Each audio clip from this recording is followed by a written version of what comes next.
প্রিয় বন্ধুরা, তোমাদের সকলকে স্বাগত জানাই আমার ইউটিউব চ্যানেলে। আজ আমি তোমাদের সঙ্গে নতুন একটি টপিক নিয়ে আলোচনা করব। সেটা হচ্ছে কি ভূমিরূপ গঠনকারী প্রক্রিয়াসমূহ, বহির্জাত প্রক্রিয়াসমূহ, সংশ্লিষ্ট ভূমিরূপ। তোমাদের যে এই টপিকটি পড়া রয়েছে ভূগোল বিষয়ে, তোমাদের 2025 উচ্চ মাধ্যমিককে লক্ষ্য করে সমস্ত প্রকার এমসিকিউ প্রশ্নগুলো আলোচনা করব। এটা আমার পার্ট 1 ক্লাস। এরপর তোমরা যদি কমেন্ট করো পার্ট 2 নিয়ে আসবো, ঠিক আছে। এই চ্যাপ্টারের এই ক্লাসে আমি 17টা গুরুত্বপূর্ণ প্রশ্ন আলোচনা করে দিচ্ছি। প্রথম প্রশ্ন দেখতেই পাচ্ছ, তো ভূমিরূপ গঠনকারী প্রক্রিয়া সমূহ কয়টি ভাগে বিভক্তিত? 2টি ভাগে, 3টি ভাগে, 4টি ভাগে, 5টি ভাগে। এখানে এই প্রশ্নটার উত্তর যেটা হবে 3টি ভাগে বিভক্তিত।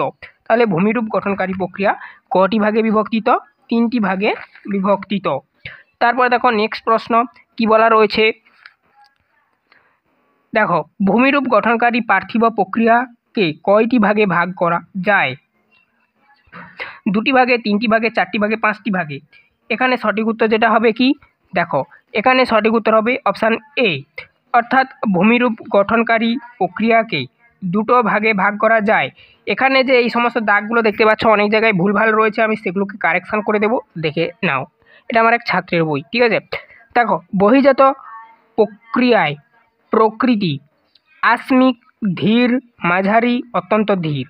এই প্রশ্নটার উত্তর হবে অপশান ডি, অত্যন্ত ধীর। গ্রেড কথাটি প্রথম ব্যবহার করেন George Airy, Pratt, Gilbert, Penck, Gilbert, ঠিক আছে। অপশান সি হয়ে যাবে সঠিক উত্তর। নেক্সট প্রশ্ন দেখো কি বলা রয়েছে, অবরোহণ ও আরোহণের সম্মিলিত ফল হলো। এখানে এই প্রশ্নটা সংসদ নমুনা প্রশ্ন। এটা প্রত্যেক বছর কম বেশি আসে, 2025-এও আসার সম্ভাবনা রয়েছে। দেখো কি বলা রয়েছে, ক্ষয়ীভবন, পর্যায়ন, আবহবিকার, পুঞ্জিত ক্ষয়। এখানে এই প্রশ্নটার উত্তর হবে যেটা 5 দাগের প্রশ্নের অপশান বি হয়ে যাবে পর্যায়ন, সঠিক উত্তর। যে প্রক্রিয়ায় প্লাবনভূমি গঠিত হয়, এটাও সংসদ নমুনা প্রশ্ন, এবছর আসার সম্ভাবনা রয়েছে, ভালো করে পড়ে রাখবি। অবরোহণ, আরোহণ, পর্যায়ন, জৈবিক অববাহিকার। এই প্রশ্নটার উত্তর হবে অপশান এ, অর্থাৎ আরোহণ, আরোহণ প্রক্রিয়ায়। আরোহণ পদ্ধতির ফলে ভূমির ঢালের কিরূপ পরিবর্তন হয়? একই থাকে, হ্রাস পায়, বৃদ্ধি পায়, শূন্য হয়। এখানে এই প্রশ্নটার উত্তর হবে 7 দাগের প্রশ্নের অপশান বি হবে হ্রাস পায়, মানে কমে যায়। নেক্সট প্রশ্ন দেখো, কার্বনেশনের ফলে সৃষ্ট মৃত্তিকা হলো ল্যাটেরাইট মৃত্তিকা, চার্নেজম মৃত্তিকা, লাল মাটি, হলুদ মাটি। এখানে এই প্রশ্নটার উত্তর হবে যেটা অপশান বি হয়ে যাবে, 8 দাগের প্রশ্ন, হ্যাঁ অপশান বি হবে সঠিক উত্তর, চার্নেজম। নেক্সট দেখো, উষ্ণতা পরিবর্তনে সাধারণত কয়ভাবে শিলার যান্ত্রিক পরিবর্তন ঘটে? 4 ভাবে, 2 ভাবে, 5 ভাবে, 3 ভাবে। তো এই প্রশ্নটার উত্তর যেটা হবে 9 দাগের প্রশ্নে, তো অপশান ডি হয়ে যাবে সঠিক উত্তর, 3 ভাবে। তারপর দেখো পরবর্তী প্রশ্ন এদিকে রয়েছে, পৃথিবীতে যেসব ভূগঠনকারী প্রক্রিয়া ঘটে থাকে তাদের কি বলে? অপশান এ মহাজাগতিক প্রক্রিয়া, বি বহির্জাত প্রক্রিয়া, সি পার্থিব প্রক্রিয়া, ডি অন্তর্জাত প্রক্রিয়া। তো এই প্রশ্নটার উত্তর যেটা হবে 10 দাগের প্রশ্নের উত্তর হবে অপশান সি, অপশান সি হবে সঠিক উত্তর। আবার বলছি, পার্থিব প্রক্রিয়া। নেক্সট, পৃথিবীর বহিরাঙ্গের পরিবর্তন ঘটায় যে প্রাকৃতিক প্রক্রিয়া সেটি হলো নদী ক্ষয় প্রক্রিয়া, ভূমিরূপ প্রক্রিয়া, বায়ু প্রবাহজনিত প্রক্রিয়া, মহাজাগতিক প্রক্রিয়া। তো এই প্রশ্নটার উত্তর যেটা হবে কি, তো এই প্রশ্নটার উত্তর হবে অপশান বি, ভূমিরূপ প্রক্রিয়া।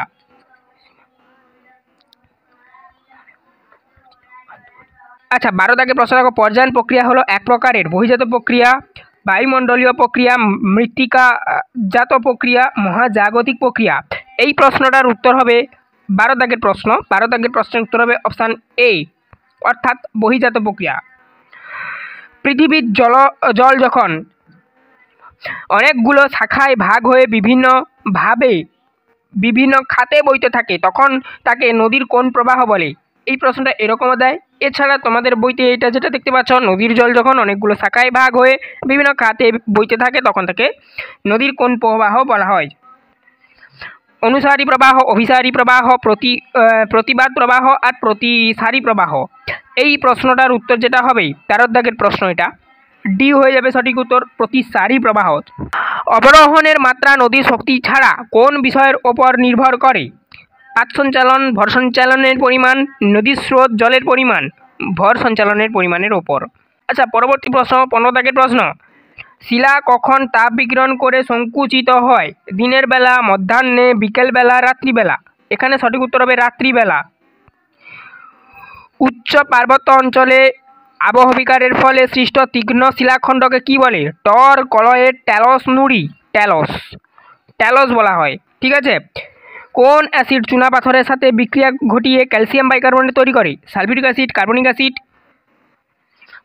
Hydrochloric acid, humic acid? Carbonic acid.